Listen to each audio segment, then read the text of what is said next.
Okay, I'm going to have a go at drawing this apple. Now, I got this idea.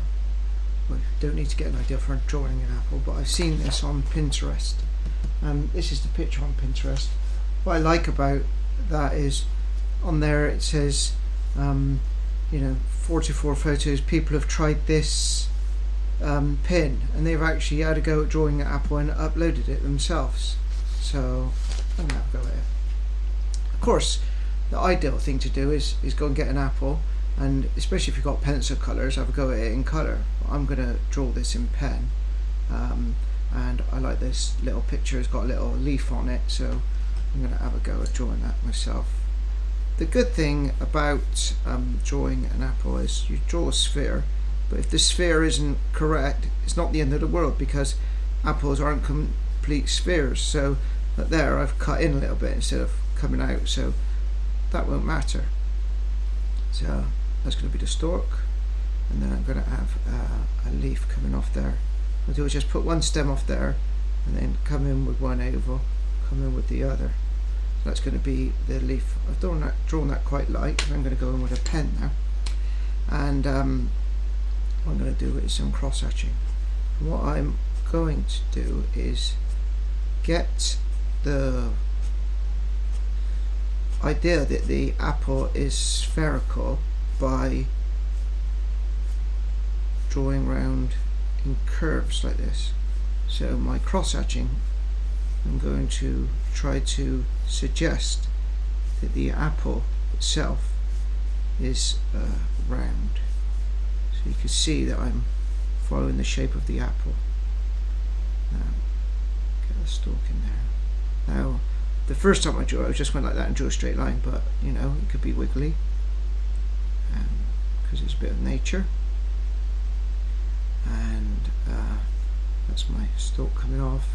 Now on my leaf, I'm going to make the leaf a little bit dried, so as I draw it, I can crinkle the edges, give it a bit of character, and there I can suggest the leaf by drawing off. I can also put some shading in there as well, where the little ridge, where the crinkle is, I can go up like that. Same on the other side.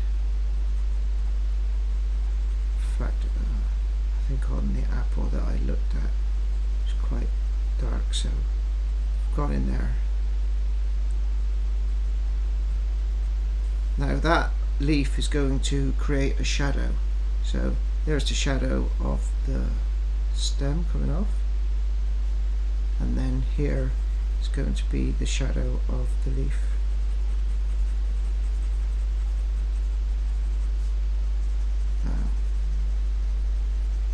I'm drawing quite fast, but I notice on the picture, it was on Pinterest, the person went over the lines there, which is okay. But if you're drawing fast, you tend to do that, whereas if you go nice and slow like this, up from the edge and then wisp out, you actually can keep it within the lines of the apple.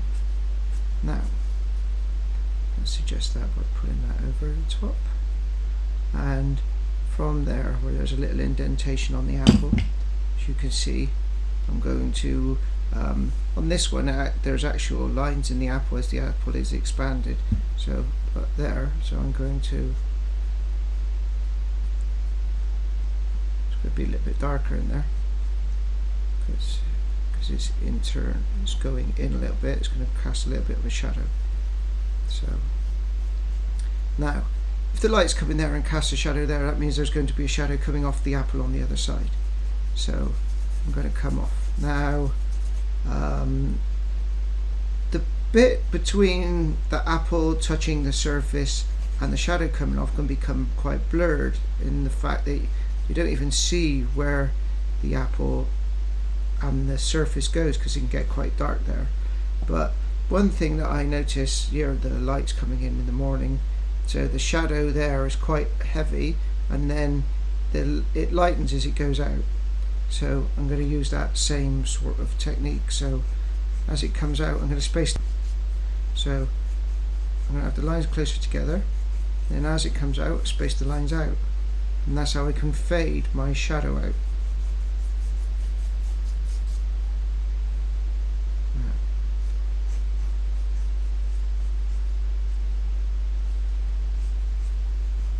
That gives the apple some solidity and makes it heavy and makes it fit on a surface.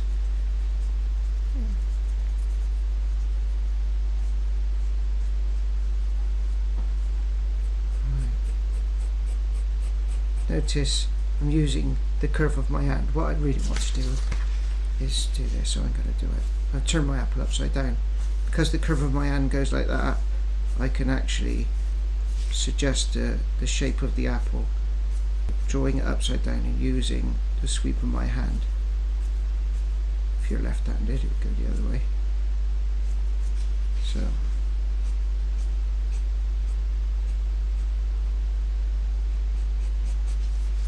So there's nothing wrong with turning your picture upside down and drawing like that. And what I might do if we've got a rubber, is rub out those original pencil marks. So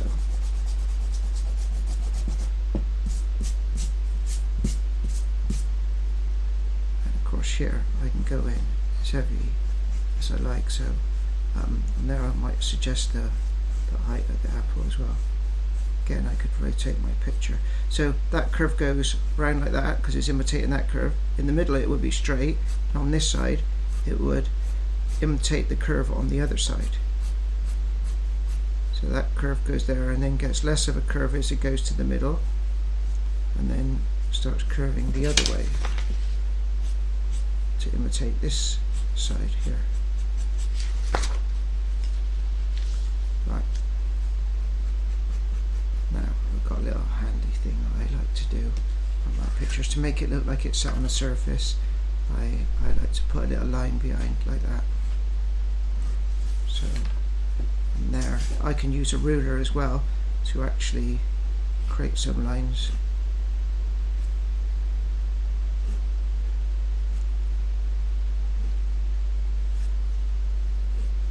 It'll make it look like it's sat on a surface.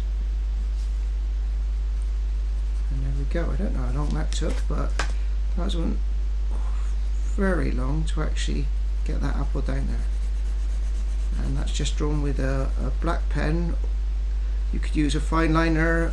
It could be a blue biro, a purple biro, any colour biro. Biros are really nice. You can actually, if you let off the pressure on a biro, you can actually get lighter marks as well. So sometimes biro drawings are really nice. The reason I've drawn in pen is because it shows really well on the camera, and I've got into doing a bit of pen drawing because they show up really well. If you haven't got a pen, you can draw with a pencil. There we go, and that's going to be, look, I had a mark there and it's blurred. That's one of the things you've got to watch out when you're rubbing out your pencil line. If you do a line like that and then you rub straight away, look, it blurs the line.